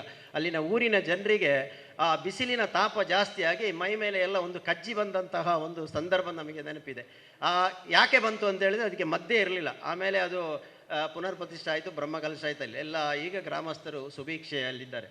ಅದೇ ರೀತಿ ನಮಗೆ ಈ ಮಾತನಾಡಲು ಇಲ್ಲಿಗೆ ನಮ್ಮ ಮಧುಸೂದನ್ರವರು ನಮಗೆ ಕರೆದು ಒಂದೆರಡು ಮಾತನಾಡಲಿಕ್ಕೆ ಅವಕಾಶ ಮಾಡಿಕೊಟ್ಟಿದ್ದಾರೆ. ಸರ್ವೇ ಜನ ಸುಖಿನೋ ಭವಂತು, ಲೋಕ ಸಮಸ್ತ ಸುಖಿನೋ ಭವಂತು ಅಂತ ಹೇಳುತ್ತಾ ಎಲ್ಲರಿಗೂ ವಂದಿಸುತ್ತಾ ಮಾತಿನಿಂದ ವಿರಮಿಸ್ತೇನೆ. ಜೈ ಹಿಂದೂ, ಜೈ ಶ್ರೀರಾಮ್. ಹೊಲಿಗೆ ತರಬೇತಿ ಕೇಂದ್ರ ನಡೀತಿದೆ. ಒಂದು 4 ಮಂದಿಗೆ ಸಾಂಕೇತಿಕವಾಗಿ ನಾವು ಪ್ರಮಾಣ ಪತ್ರವನ್ನು ಈ ವೇದಿಕೆಯಲ್ಲಿ ನೀಡ್ತಿದ್ದೇವೆ. ಅವರು ದಯವಿಟ್ಟು ಬಂದು ಈ ಪ್ರಮಾಣ ಪತ್ರವನ್ನು ಸ್ವೀಕರಿಸಬೇಕಾಗಿ ವಿನಂತಿ ಮಾಡ್ತಿದ್ದೆ.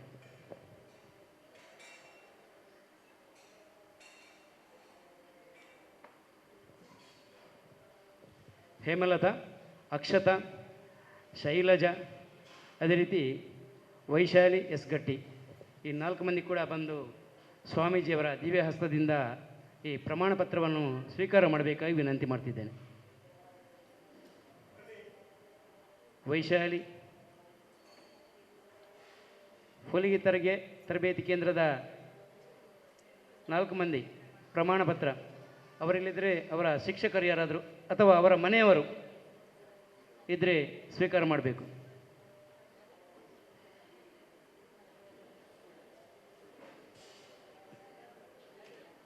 ಬಹುಶಃ ಅವರು ಪೂಜೆಯ ಆ ಕ್ಷೇತ್ರದಲ್ಲಿ ಇರಬೇಕು.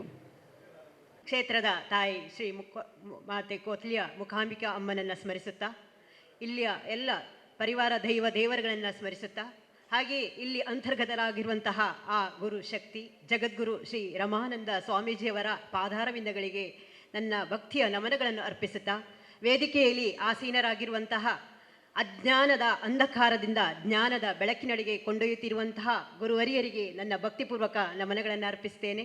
ಹಾಗೆ ವೇದಿಕೆಯಲ್ಲಿ ಆಗಿರುವ ಎಲ್ಲ ನನ್ನ ಪ್ರೀತಿಯ ಬಂಧುಗಳಿಗೂ ಮಾತೆಯರಿಗೂ ಹಾಗೂ ವೇದಿಕೆಯ ಮುಂಭಾಗದಲ್ಲಿರುವಂತಹ ನನ್ನ ಎಲ್ಲ ಆತ್ಮೀಯ ಹಿರಿಯರಿಗೂ ಕಿರಿಯರಿಗೂ ನನ್ನ ಭಕ್ತಿಪೂರ್ವಕ ನಮನಗಳನ್ನು ಅರ್ಪಿಸ್ತಾ ಇದ್ದೇನೆ.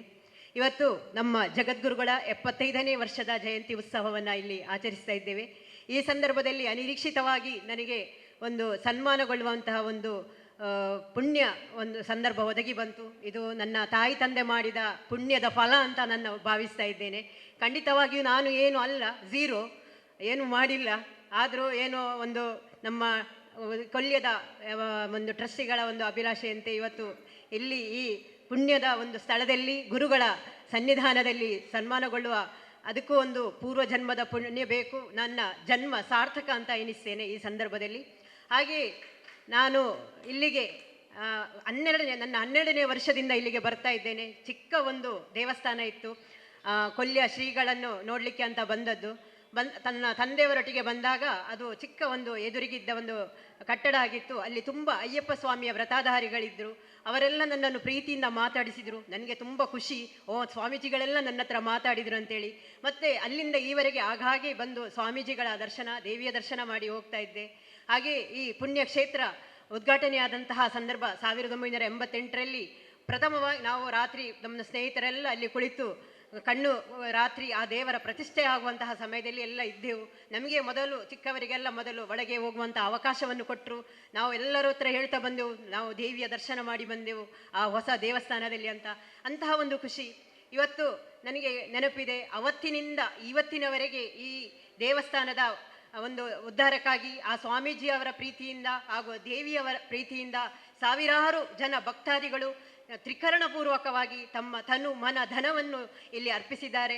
ಅಹೋರಾತ್ರಿ ಅವರು ಇಲ್ಲಿ ಕೆಲಸ ಮಾಡಿದ್ದಾರೆ. ಅವರನ್ನೆಲ್ಲರನ್ನು ನಾನು ಈ ಸಂದರ್ಭದಲ್ಲಿ ಸ್ಮರಿಸ್ತಾ ಇದ್ದೇನೆ. ಹಾಗೂ ಇವತ್ತು ಕೆಲವರು ಇಲ್ಲ, ಸ್ವರ್ಗಸ್ಥರಾಗಿದ್ದಾರೆ. ಆದರೂ ಕೂಡ ಇಂತಹ ಸಂದರ್ಭದಲ್ಲಿ ಎಲ್ಲರನ್ನು ನಾನು ಸ್ಮರಿಸುತ್ತಾ, ಈ ಒಂದು ಸಂದರ್ಭದಲ್ಲಿ ಈ ಸ್ವಾಮೀಜಿಯವರು ಒಂದು ಇದ್ದಿದ್ದರೆ ಎಷ್ಟೊಂದು ಖುಷಿ ಪಡ್ತಾ ಇದ್ರು ಅಂತ ಅವರನ್ನು ಏನೋ ಒಂದು ಅನಾಥ ಪ್ರಜ್ಞೆ ಕಾಡ್ತಾ ಇದೆ, ಸ್ವಾಮೀಜಿಗಳಿಲ್ಲ ಅಂತೇಳಿ. ಆದರೆ ಇಂತಹ ಒಂದು ದಿವ್ಯ ಸಂದರ್ಭದಲ್ಲಿ ಎಲ್ಲ ಸ್ವಾಮೀಜಿಗಳ ಆಶೀರ್ವಚನ ನನಗೆ ಸಿಕ್ಕಿದ್ದು ಪುಣ್ಯ ಅಂತಲೇ ಹೇಳಬೇಕು.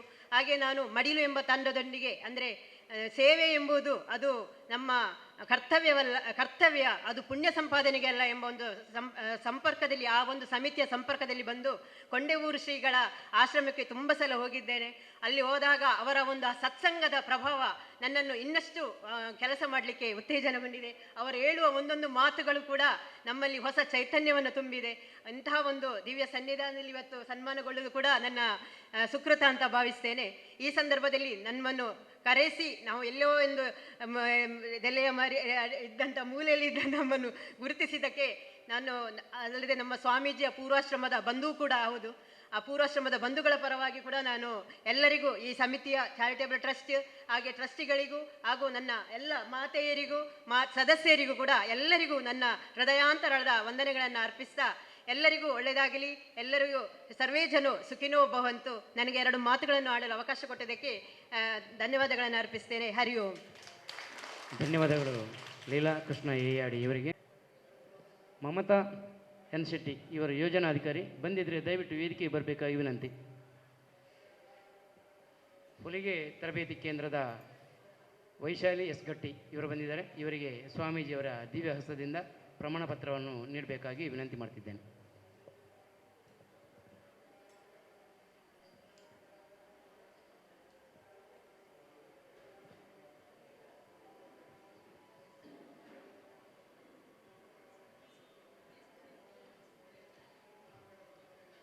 ಅದೇ ರೀತಿ ಅಕ್ಷತಾ, ಹೇಮಲತಾ ಅಥವಾ ಶೈಲಜಾ ಬಂದಿದ್ದರೆ ಪ್ರಮಾಣ ಪತ್ರ ಸ್ವೀಕಾರ ಮಾಡಲಿಕ್ಕೆ ಬರಬೇಕಾಗಿ ವಿನಂತಿ ಮಾಡ್ತಿದ್ದೇನೆ. ಅವರು ನಾನು ಆತ್ಮೀಯವಾಗಿ ಸ್ವಾಗತಿಸ್ತಾ, ಅವರಿಗೆ ಮಾತೃಮಂಡಳಿಯ ಶ್ರೀಮತಿ ತುಳಸಿ ಅವರು ಶಾಲು ಹಾಕಿ ಗೌರವಿಸಬೇಕಾಗಿ ವಿನಂತಿ ಮಾಡ್ತಿದ್ದೇನೆ. ಮಾತೃಮಂಡಳಿಯ ಶ್ರೀಮತಿ ತುಳಸಿ ಅವರಿಂದ ಸ್ವಾಮೀಜಿ ಕ್ಷೇತ್ರದಿಂದ ನಿರ್ಗಮಿಸುತ್ತಿದ್ದಾರೆ. ಅವರಿಗೆ ಇನ್ನೊಂದು ಕಾರ್ಯಕ್ರಮದಲ್ಲಿ ಭಾಗವಹಿಸಲಿದೆ. ಮುಂದಕ್ಕೆ ಅಧ್ಯಕ್ಷರ ಗುರುಭ್ಯೋ ನಮಃ.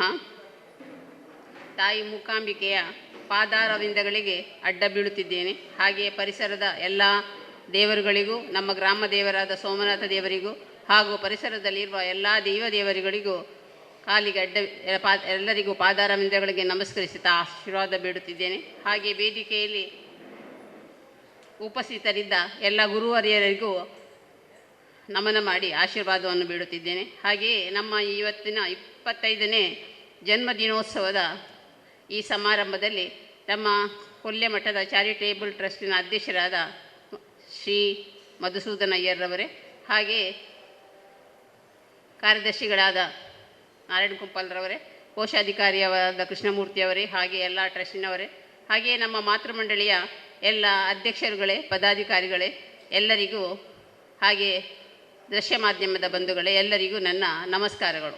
ಇಂದು ನಾವು 75ನೇ ಜನ್ಮದಿನವನ್ನು ಬಹಳ ಸಂಭ್ರಮದಿಂದ ಆಚರಿಸೋದಕ್ಕೋಸ್ಕರ ಇಲ್ಲಿ ಸೇರಿದ್ದೇವೆ. ಈ ಸಂಭ್ರಮವನ್ನು ಆಚರಿಸುವುದು ನಮಗೆ ಬಹಳ ಸಂತಸದ ವಿಷಯ. ಹಾಗೆಯೇ ಈ ಶ್ರೀ ಶ್ರೀ ಜಗದ್ಗುರು ರಮಾನಂದ ಸ್ವಾಮೀಜಿಯವರ ಹುಟ್ಟುಹಬ್ಬವನ್ನು ಅವರು ತನ್ನ ಮಾತೆಯ ನೆನಪಿಗಾಗಿ ಮಾತೆಯರ ದಿನಾಚರಣೆಯನ್ನಾಗಿ ಆಚರಿಸುತ್ತಾ ಬಂದಿದ್ದಾರೆ. ಅದಕ್ಕಾಗಿ ನಾವು ಬಹಳ ಇವತ್ತು ಸಂಭ್ರಮದಿಂದ ಇಲ್ಲಿ ಸೇರಿದ್ದೇವೆ. ಅವರು ಇರುವಾಗ ಮಾತೆಯರಿಗೆಲ್ಲ ಆಟೋಟ ಸ್ಪರ್ಧೆಗಳನ್ನು ಮಾಡೋದು, ಎಲ್ಲರಿಗೂ ಸಿಹಿ ತಿಂಡಿ ಹಂಚುವುದು, ಹಾಗೆಯೇ ಬಹಳ ಸಂಭ್ರಮದಿಂದ ಈ ಮಾತೆಯರ ದಿನಾಚರಣೆಯನ್ನು ಆಚರಿಸುತ್ತಾ ಬಂದಿದ್ದಾರೆ. ಹಾಗೆ ಮಾತೆ ಅಂದರೆ ಆಕೆ ದೇವತೆ. ಎಲ್ಲಿ ಸ್ತ್ರೀಯರಿಗೆ ಮಾತೆಯರಿಗೆ ಗೌರವವಿದೆಯೋ, ಯಾರು ಮಾತೆಯರನ್ನು ಪೂಜನೀಯ ಭಾವನೆಯಿಂದ ಕಾಣುತ್ತಾರೋ ಅಲ್ಲಿ ಲಕ್ಷ್ಮಿಯು ಖಂಡಿತವಾಗಿ ನೆಲೆಸಿರುತ್ತಾಳೆ. ಆದ ಕಾರಣ ನಾವು ಯಾವಾಗಲೂ ಸ್ತ್ರೀಯರನ್ನು ಹೀಯಾಳಿಸಬಾರದು, ಅವರಿಗೆ ಗೌರವವನ್ನು ಕೊಡಬೇಕು, ಅವರಿಗೆ ಸನ್ಮಾನವನ್ನು ಮಾಡಬೇಕು. ಹಾಗೆಯೇ ಮಾತೆಯೇ ನಮ್ಮ ಕುಟುಂಬದ ಸರ್ವಸ್ವ. ಒಂದು ಮಾತೆ ಹೇಳಿದರೆ ಒಂದು ಹೆಣ್ಣು, ಆ ಹೆಣ್ಣು ಕುಟುಂಬದಲ್ಲಿ ಜನಿಸಿದ ಕೂಡಲೇ ನಮ್ಮ ಸಾಧಾರಣವಾಗಿ ಕುಟುಂಬದವರ ಅನಿಸಿಕೆ ಎಂಥ ಮಗು ಆದರೆ ಹಾಗೆ ನಾವು ಅನಿಸಬಾರ್ದು. ಆ ಹೆಣ್ಣೆ ಮುಂದಕ್ಕೆ ಮುದ್ದಿನ ಮಗಳಾಗಿ, ಆ ಮನೆಯ ತಾಯಿಯಾಗಿ, ಸಹೋದರಿಯಾಗಿ, ಅತ್ತಿಗೆಯಾಗಿ, ಮುಂದೆ ಆಕೆ ಒಂದು ಆದರ್ಶ ಪತ್ನಿಯಾಗಿ, ಮಮತೆಯ ಅಮ್ಮನಾಗಿ, ಮುಂದೆ ಅಕ್ಕರೆಯ ಅಜ್ಜಿಯಾಗಿ ತನ್ನ ಜೀವನದುದ್ದಕ್ಕೂ ಸಂಸಾರಕ್ಕಾಗಿ, ತನ್ನ ಕುಟುಂಬಕ್ಕಾಗಿ ಶ್ರಮಿಸುವವಳು. ಹೆಣ್ಣು 9 ತಿಂಗಳ ಕಾಲ ಗರ್ಭವನ್ನು ಹೊತ್ತುಕೊಂಡು ನಂತರ ಅತೀವ ನೋವಿನಿಂದ ಹೆತ್ತು ಮೊಲೆ ಹಾಲು ಉಣಿಸಿ ಹೊಲಸು ಬಾಚಿ ಆ ಮಗುವನ್ನು ತ್ರಿಕರಣಪೂರ್ವಕವಾಗಿ ಸಾಕಿ ಸಲಹಿ ತನ್ನ ಸ್ವಾರ್ಥವನ್ನು ಬಿಟ್ಟು, ನಿದ್ದೆಯನ್ನು ಬಿಟ್ಟು ಆ ಮಗುವನ್ನು ಬೆಳೆಸಿ ಒಂದು ಸುಸಂಸ್ಕೃತ ಪ್ರಜೆಯನ್ನಾಗಿ ದೇಶಕ್ಕೆ ನೀಡುವವಳು ತಾಯಿ. ಆದ ಕಾರಣ ನಾವು ತಾಯಿಯನ್ನು ಯಾವಾಗಲೂ ಪ್ರೀತಿಪೂರ್ವಕವಾಗಿ ನಡೆಸಬೇಕು. ಆಕೆಯ ಸೇವೆ ಮಾಡಲು ನಾವು ಸದಾ ಸಿದ್ಧರಿರಬೇಕು. ಹಾಗೆಯೇ ನಾವು ಎಲ್ಲಿಯೇ ಹೋದರೂ ನಮ್ಮ ಕುಟುಂಬದಲ್ಲಿ ತಾಯಿಯ ಪಾತ್ರ ಬಹಳ ಹಿರಿದಾಗಿರುತ್ತದೆ. ಆದ ಕಾರಣ ಸಂಸ್ಕೃತಿಯನ್ನು ತನ್ನ ಜೀವನದಲ್ಲಿ ಅಳವಡಿಸಿಕೊಂಡು ತನ್ನ ಮಕ್ಕಳಿಗೆ ಒಳ್ಳೆಯ ಸಂಸ್ಕೃತಿಯನ್ನು ನೀಡಿ, ಒಳ್ಳೆಯ ವಿದ್ಯಾಭ್ಯಾಸವನ್ನು ನೀಡಿ, ತಪ್ಪುಗಳು ಮಾಡಿದಾಗ ತಿದ್ದಿ, ಹಾಗೆ ಅಕ್ಕರೆಯ ಅಮ್ಮನಾಗಿ, ಬುದ್ಧಿ ಹೇಳುವ ಗುರುವಾಗಿ ಮಕ್ಕಳನ್ನು ಬೆಳೆಸುವವಳು ತಾಯಿ. ಆದ ಕಾರಣ ತಾಯಿಗೆ ಕುಟುಂಬದಲ್ಲಿ ಬಹಳ ಮುಖ್ಯವಾದ ಸ್ಥಾನವಿದೆ. ಆದ ಕಾರಣ ನಾವು ಈಗ ಹೆಚ್ಚಿನ ತಾಯಂದಿರನ್ನು ನೋಡ್ಬೋದು, ಮಕ್ಕಳ ಕೈಯಲ್ಲಿ ಮೊಬೈಲ್ ಕೊಟ್ಟು ಊಟ ಕೊಡೋದು, ಮೊಬೈಲ್ ಕೊಟ್ಟು ನಿದ್ದೆ ಮಾಡೋದು, ಮೊಬೈಲ್ ಕೊಟ್ಟು ಅವರವರ ಕೆಲಸವನ್ನು ಮಾಡುವುದನ್ನು ನೋಡ್ತೇವೆ. ಆದರೆ ಆ ಅಭ್ಯಾಸವನ್ನೆಲ್ಲ ತಾಯಂದಿರು ಖಂಡಿತವಾಗಿಯೂ ಮಾಡಬಾರದು. ಆ ಮೊಬೈಲ್ ಕೊಟ್ಟು ಮಕ್ಕಳಿಗೆ ಊಟ ಮಾಡುವುದು, ನಿದ್ದೆ ಮಾಡಿಸುವುದರ ಬದಲು ಏಕಲವ್ಯ, ಧ್ರುವ, ನಚಿಕೇತ, ರಾಮ, ಲಕ್ಷ್ಮಣ ಮುಂತಾದವರ ಅನೇಕರ ಕಥೆಗಳನ್ನು ಹೇಳುವುದರ ಮೂಲಕ ಆ ಕಥೆಗಳ ನೀತಿಯನ್ನು ಮಕ್ಕಳಿಗೆ ಮನಮುಟ್ಟುವಂತೆ ಮಾಡಿ ಮಕ್ಕಳನ್ನು ಊಟ ಮಾಡಿಸುವುದು, ಮಲಗಿಸುವುದು ಅತಿ ಅಗತ್ಯ. ಆದ ಕಾರಣ ಈ ಕಥೆಗಳು ಮುಖ್ಯವಾಗಿ ಮೊದಲು ನಮಗೆ ಹೆತ್ತವರಿಗೆ ಗೊತ್ತಿರಬೇಕು. ನಾವು ಅದನ್ನು ಓದಿ ತಿಳಿದುಕೊಳ್ಬೇಕು, ಅಥವಾ ಹತ್ತಿರದ ಧರ್ಮ ಶಿಕ್ಷಣಕ್ಕೆ ಹೋಗಿ ಅದನ್ನು ಕಲಿಬೇಕು. ಹಾಗೆಯೇ ನಾವು ಮಕ್ಕಳನ್ನು ಸುಸಂಸ್ಕೃತನಾಗಿ ಬೆಳೆಸಿದರೆ ಮುಂದೆ ನಮ್ಮ ಭಾರತದ ಭವ್ಯ ಪ್ರಜೆಗಳು ಸುಸಂಸ್ಕೃತರಾಗಿ ಬೆಳೀಲಿಕ್ಕೆ ಸಾಧ್ಯವಿದೆ. ಹಾಗೆಯೇ ಇವತ್ತು ನಾವು ಈ ಹಬ್ಬವನ್ನು ಬಹಳ ಸಡಗರದಿಂದ ಆಚರಿಸ್ತಾ ಇದ್ದೇವೆ. ಇಲ್ಲಿ ಸೇರಿದವರಿಗೆ ಎಲ್ಲರಿಗೂ ನಾನು ವಂದನೆಗಳನ್ನು ಅರ್ಪಿಸುತ್ತಾ ನನ್ನ ಮಾತುಗಳಿಗೆ ಪೂರ್ಣ ವಿರಾಮವನ್ನು ಇಕ್ಕುತ್ತಿದ್ದೇನೆ. ವಂದನೆಗಳು. ನಮಗೆಲ್ಲರಿಗೂ ಹೆತ್ತ ತಾಯಿ ಯಾವ ರೀತಿ ಇದ್ದರು ಎಂಬುದಕ್ಕೆ ನಮ್ಮ ಮಾತಂತ ಶ್ರೀಮತಿ ಸುಲೋಚನಿ ಅವರು ಮಾರ್ಗದರ್ಶಕಿಯ ಸ್ಥಾನ ಕೂಡ ಹೌದು, ತಾಯಿಯ ಸ್ಥಾನ ಕೂಡ ಹೌದು, ಸಹೋದರಿಯ ಸ್ಥಾನ ಕೂಡ ಹೌದು. ಎಲ್ಲರನ್ನು ಒಟ್ಟಿಗೆ ಕರ್ಕೊಂಡು ಹೋಗಿ ಒಂದು ಒಳ್ಳೆಯ ಮಾತೃಮಂಡಳಿಯನ್ನು ಕಟ್ಟಿ ಬೆಳೆಸಿದವರು. ಅವರಿಗೂ ಕೂಡ ಈ ಒಂದು ಸಂದರ್ಭದಲ್ಲಿ ಅಭಿನಂದನೆ ಹಾಗೂ ಧನ್ಯವಾದಗಳನ್ನು ಸಲ್ಲಿಸುತ್ತಾ ಮುಂದಕ್ಕೆ ವೇದಿಕೆಯಲ್ಲಿ ಧನ್ಯವಾದ ಸಮರ್ಪಣೆ ಹಾಗೂ ಕಾರ್ಯಕ್ರಮದ ಮುಕ್ತಾಯಕ್ಕೆ ಅಂತಿಮ ಮುದ್ರೆಯನ್ನು ಒತ್ತುವಂಥ ಸಮಯ. ತಾಯಿ ಮೂಕಾಂಬಿಕೆಯ ಅಡಿದಾವರೆಗಳಿಗೆ ನಮಿಸುತ್ತಾ ಇವತ್ತು 75ನೇ ಜನ್ಮದಿನಾಚರಣೆ ಆಚರಿಸತಕ್ಕಂಥ ಪೂಜ್ಯ ಸ್ವಾಮೀಜಿಯವರ ಆಶೀರ್ವಾದವನ್ನು ಕೂಡ ಬೇಡುತ್ತಾ ಇಂದಿನ ಈ ಒಂದು ಒಳ್ಳೆಯ ಕಾರ್ಯಕ್ರಮದಲ್ಲಿ ನಮ್ಮ ಯೋಜನೆ ಪ್ರಕಾರ ಸಂತರು ಸಮಾವೇಶ ಅಂತೇಳಿ ಆಲೋಚನೆ ಮಾಡಿತ್ತು. ಅದರಲ್ಲಿ ಒಂದು 3 ಜನ ತ್ರಿಮೂರ್ತಿಗಳಾಗಿ ಬ್ರಹ್ಮ ವಿಷ್ಣು ಮಹೇಶ್ವರರು ಒಂದು ಹಾಗೆ ಇವತ್ತು ಸಾನ್ನಿಧ್ಯವನ್ನು ವಹಿಸಿ ಇಲ್ಲಿ ನಮಗೆಲ್ಲರಿಗೂ ಕೂಡ ಅನುಗ್ರಹ ಸಂದೇಶವನ್ನು ನೀಡಿದಂತಹ ಶ್ರೀ ಶ್ರೀ ಸಚ್ಚಿದಾನಂದ ಭಾರತಿ ಸ್ವಾಮೀಜಿಯವರು ಎಡನೀರು ಮಠ, ಶ್ರೀ ಶ್ರೀ ವಿದ್ಯೇಂದ್ರ ತೀರ್ಥ ಸ್ವಾಮೀಜಿ ಶ್ರೀ ಚಿತ್ರಾಪುರ ಮಠ, ಹಾಗೆ ಶ್ರೀ ಶ್ರೀ ಯೋಗಾನಂದ ಸರಸ್ವತಿ ಸ್ವಾಮಿ ಕೊಂಡೂರು ಉಪ್ಪಳ, ಇವರಿಗೆ ನಾವು ಭಕ್ತಿಪೂರ್ವಕವಾದ ಪ್ರಣಾಮಗಳನ್ನು ಅವರ ಅನುಪಸ್ಥಿತಿಯಲ್ಲಿ ಸಲ್ಲಿಸಿ ನಮ್ಮ ಇಡೀ ಎಲ್ಲರ ಪರವಾಗಿ ಅವರಿಗೆ ಹೃತ್ಪೂರ್ವಕವಾದಂಥ ಧನ್ಯವಾದಗಳನ್ನು ಅರ್ಪಿಸ್ತಾ ಇದ್ದೇನೆ.